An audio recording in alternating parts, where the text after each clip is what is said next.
Bana, ujambo na karibu sana mtazamaji wa Bongo Super Media. Moja ya taarifa ambayo imenifikia, kuna uwezekano mkubwa sana aliyekuwa mchezaji wa klabu ya Dar es Salaam Young Africans Stefan Aziz Ki akarudi kucheza katika klabu ya Dar es Salaam Young Africans.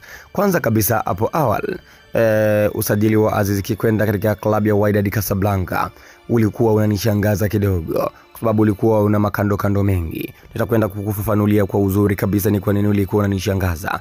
Wewe cha kufanya ni kubonyeza alama ya kusubscribe ili uwe mtu wa kwanza kupata video mbalimbali kutoka hapa Bongo Super Media, na bila kupoteza muda. Mchezaji wa klabu ya Dar es Salaam Young Africans Stefan Aziz Ki huyu alisajiliwa na klabu ya Wydad Casablanca. Ndivyo ambavyo ripoti zilielezwa, na wakasema kwamba Wydad ametoa shilingi bilioni 1 kumsajili mchezaji Aziz Ki. No doubt watu wakakubaliana na swala hilo, lakini niliweza kupata taarifa za ndani kabisa kuhusiana na baadhi ya wachezaji ambao walisajiliwa na Wydad Casablanca.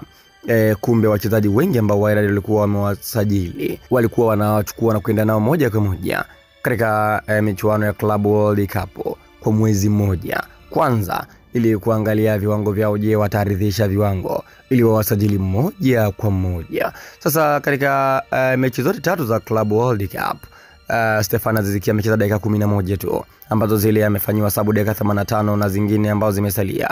Hivyo mechi moja ya kucheza kabisa, mechi 2 ndio jumla amecheza dakika 11. Kuna uwezekano mkubwa kabisa kocha wa klabu ya Wydad hajampenda Aziz Ki. Hivyo kuna uwezekano mkubwa sana Aziz Ki kurudi nchini Tanzania kuendelea na klabu ya Dar es Salaam Young Africans, kwa sababu kumbe walichukuliwa tu kwa mwezi mmoja kwa ajili ya kwenda kupimwa ili wakipendwa zaidi wanunuliwe. Lakini kuna wengine ambao watanunuliwa, lakini uwezekano mkubwa sana wa Aziz Ki atarejea nchini Tanzania kuendelea na klabu ya Dar es Salaam Young Africans, kwa sababu ameonekana kutokuaminika zaidi. Je, wanayanga mnaomba Aziz Ki arejee ama Wydad tu wajitungunyue wamchukue moja kwa moja?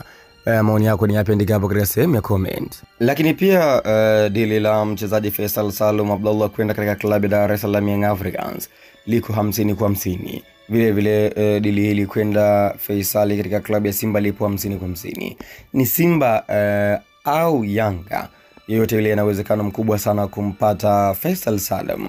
Unahisi Faisal anaenda wapi? Andika maoni yako hapo katika sehemu ya comment.